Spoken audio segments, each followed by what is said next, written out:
بسم اللہ الرحمن الرحیم۔ ناظرین السلام علیکم، آپ دیکھ رہے ہیں صابر شاکر کو یوٹیوب چینل پہ۔ آج ہے 6 اکتوبر سال 2020 اور دن ہے آج منگل کا۔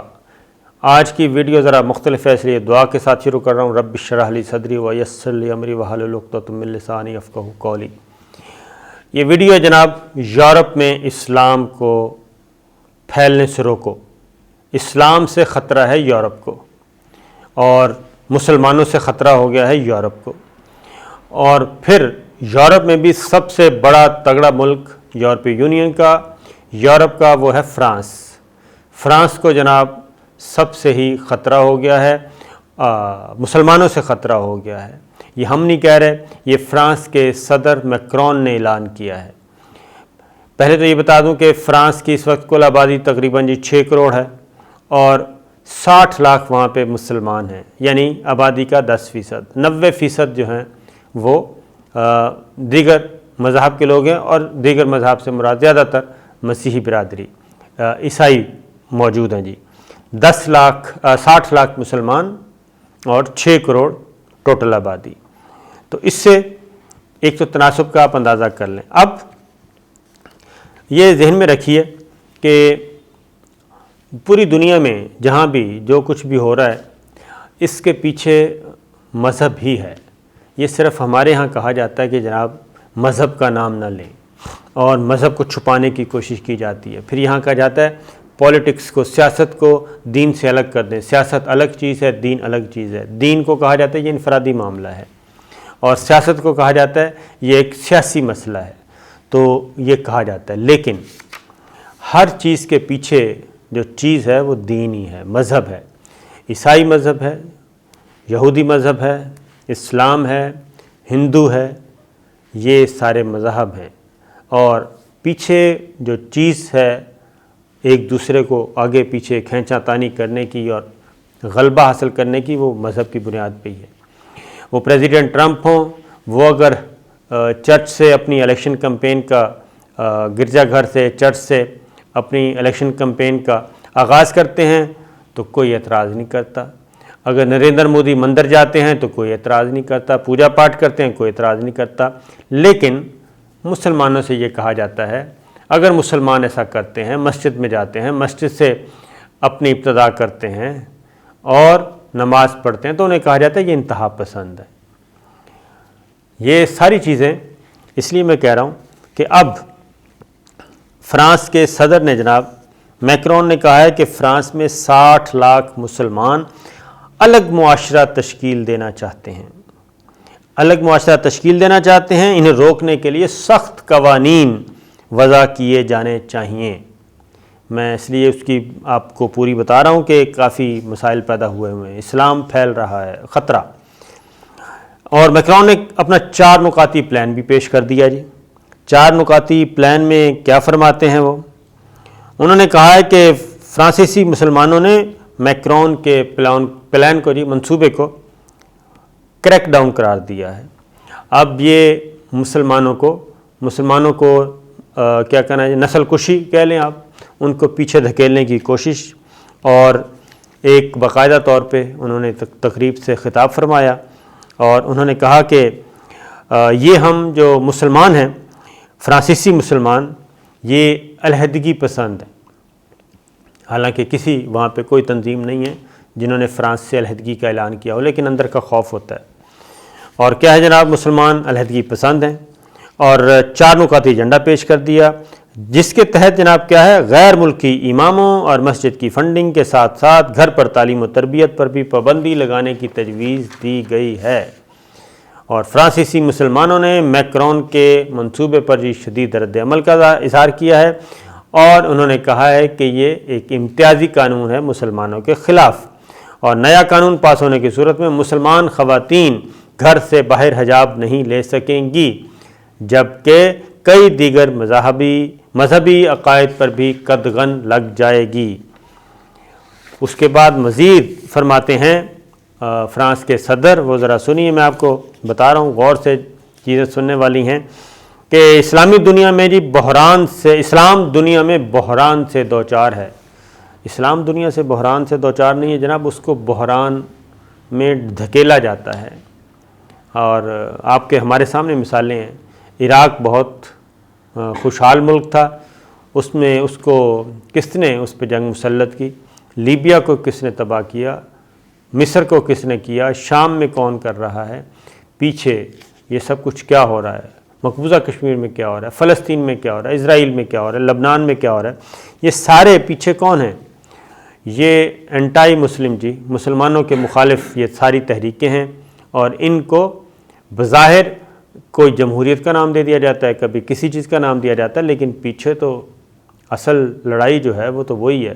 اور ارطغرل آپ نے دیکھیں، ارطغرل کو غور سے سنیں اس ٹی وی اور ڈرامے کو، تو جو سازشیں آپ کو اس وقت وہاں نظر آ رہی ہیں، اس کے پیچھے بھی جو تھا، جو مسیحی برادری تھی وہ کیا کیا سازشیں کر رہی تھی، کس کس طریقے سے جاسوسی کر رہی تھی، جیسے جیسے لوگوں کو خریدا جاتا تھا مسلمان قبیلوں کو، اسی طریقے سے یہ بالکل آج بھی وہی چیز آج چل رہی ہے۔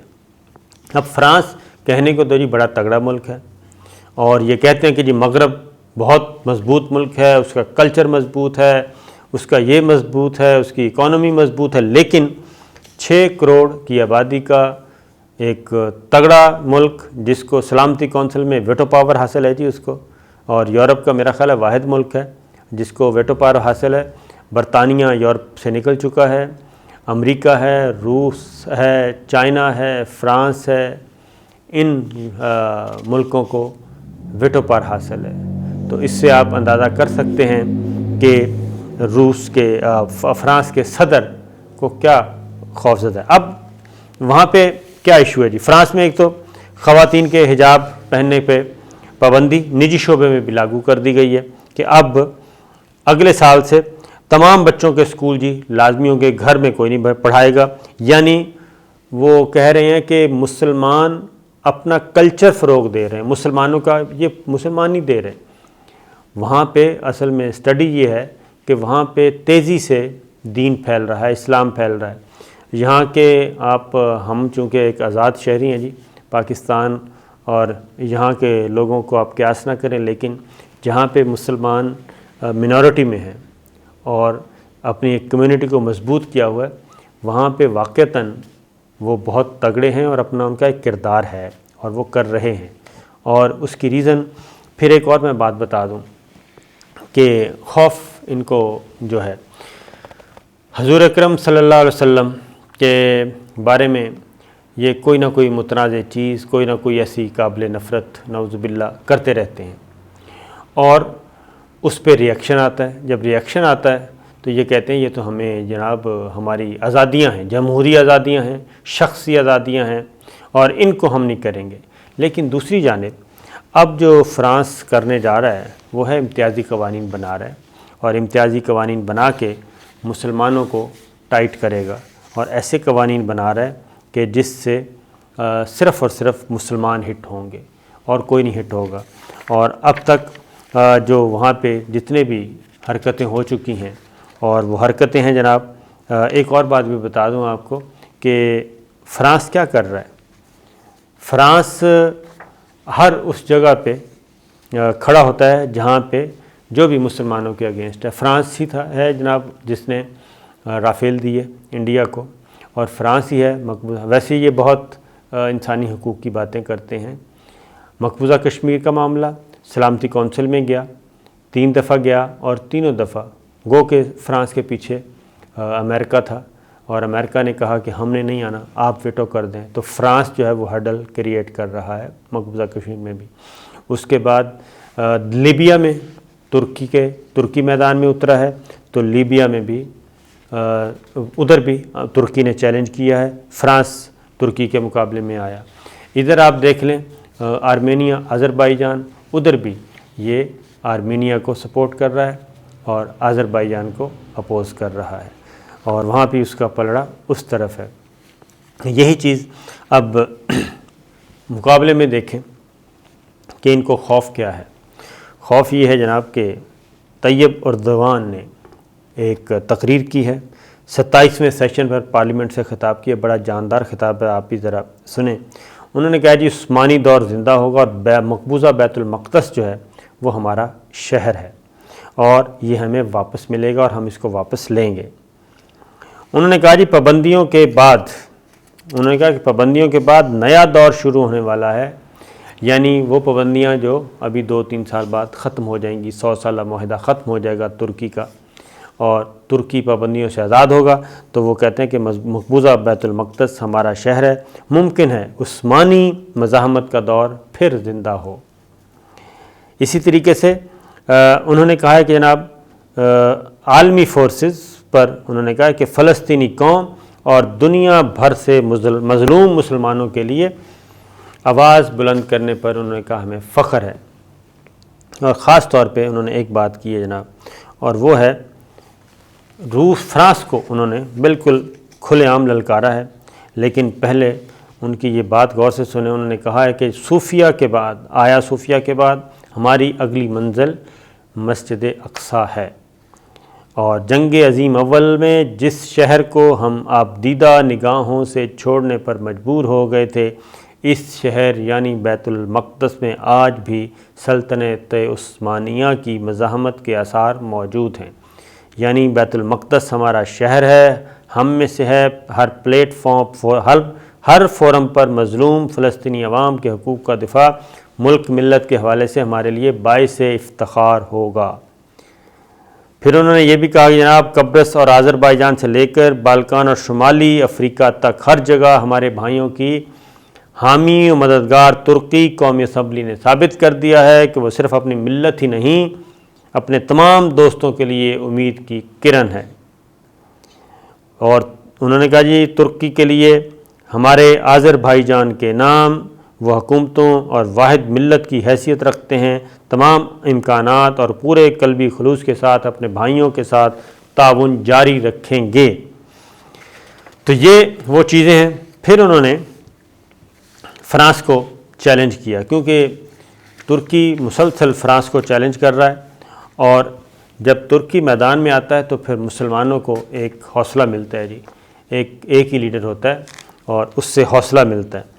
اور انہوں نے کہا ہے کہ ترکی اور ترک قوم پر آوازیں کسنے سے باز آ جاؤ۔ اردوان کی جی فرانس کے صدر میکرون کو کھلے عام دھمکی ہے۔ انہوں نے کہا ہے کہ یونان کے ساتھ کشیدگی کے معاملے پر فرانسیسی صدر کو انتباہ کرتا ہوں کہ ترک قوم اور ترکی پر آوازیں کسنے سے باز رہیں۔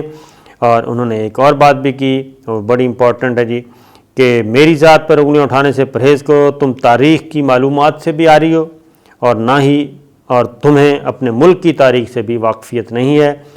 اور انہوں نے یہ بھی کہا کہ جناب یونان سے بھی صدا بند ہوتے ہی کہا کہ وقت آنے پر ہمسایہ کہتے ہو۔ یہ فرانس کو کہہ رہے ہیں کہ وقت جب تمہیں ضرورت ہوتی ہے تو اس وقت آپ ہمیں پڑوسی بنا لیتے ہیں، اور جب ضرورت نکل جاتی ہے تو اس وقت آپ ہمیں۔ اور ایک بات خاص طور پہ وہ ہمارے لیے بھی مشعل راہ ہے، انہوں نے کہا ہے کہ اب آپ بھول جائیں کہ ہم عالمی مالیاتی ادارے IMF کے کنٹرول میں ہیں یا اس کے محتاج ہیں، بلکہ ہم خود کفیل ہو چکے ہیں۔ تو یہ صورتحال ہے اس وقت۔ فرانس، یورپ ہو، کوئی بھی ہو، انڈیا ہو، مسلمان جہاں پہ مظلوم ہیں، جہاں پہ محکوم ہیں، جہاں پہ منورٹی میں ہیں، وہاں وہ اپنا رنگ دکھا رہے ہیں۔ اور ایک ہی لیڈر ہوتا ہے جی جو کھڑا ہو جائے تو پوری امت جو ہے وہ سٹیبل ہو جاتی ہے۔ اور ترکی جیسا ثابت قدم اگر عرب ممالک بھی ہو جائیں تو وارے نیارے ہو جائیں گے۔ لیکن فی الحال فرانس کے صدر کو جو خوف ہے وہ میں یہ بتا دوں کہ یہ خوف مزید طاری ہوگا، کیونکہ ہر چیز اپنے فطری اعتبار سے آگے بڑھتی ہے، اور جب فطری اعتبار سے آگے بڑھتی ہے، فطری رفتار سے بڑھتی ہے، تو پھر اس کو روکنا ذرا مشکل ہوتا ہے۔ اجازت دیجیے، اللہ حافظ۔